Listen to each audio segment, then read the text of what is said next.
daughter was involved in a car accident a little time ago. As you can imagine, for a parent, this was a frightening experience. She was driving down the freeway, lost control of her car, and it rolled. Those witnessing the accident said the car rolled almost 140 yards. Thank God she was able to walk away with only minor bumps and bruises. We can only give honor to God, who sent his heavenly angels upon her and shielded her from all harm.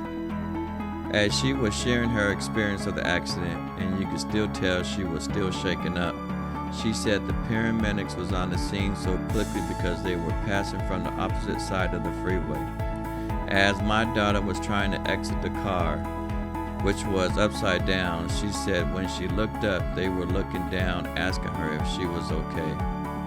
I believe God was looking down on my daughter at that moment, shielding her from danger.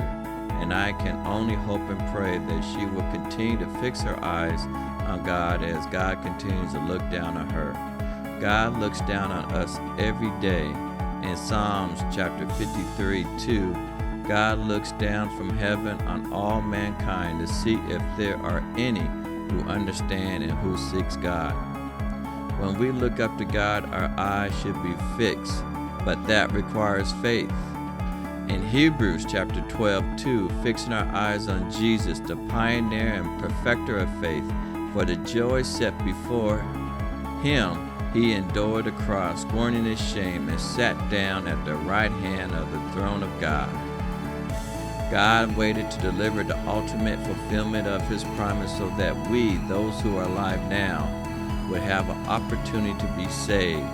Given that privilege, Christians ought to strive to endure and to hold fast, living out that same godly faith.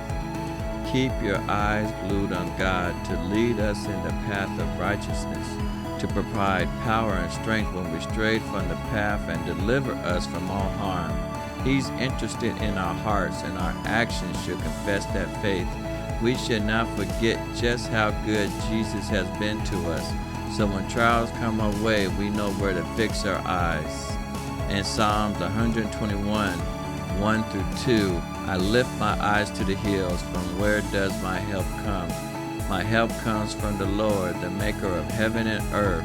That's right, the maker of heaven and earth. God is right here. God has always been right here. There's an incredible sense of freedom that happens when we look up at Jesus every day. Just like Peter, when he saw Jesus walking on water, you know the scripture, Matthew chapter 14, 25-31. Shortly before dawn, Jesus went out to them walking on the lake. When the disciples saw him walking on the lake, they were terrified. It's a ghost, they said, and cried out in fear. But Jesus immediately said to them, take courage. It is I. Don't be afraid. Lord, if it's you, Peter replied, tell me to come to you on the water. Come, he said. Then Peter got down out of the boat, walked on the water, and came towards Jesus. But when he saw the wind, he was afraid, and beginning to sink, cried out, Lord, save me. Immediately Jesus reached out his hand and caught him. You of little faith, he said, why did you doubt? I can only imagine how Peter felt when he fixed his eyes on Jesus and walked on water.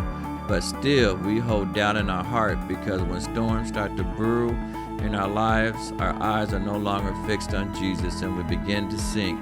Like Peter, as followers of Christ, let us look up today.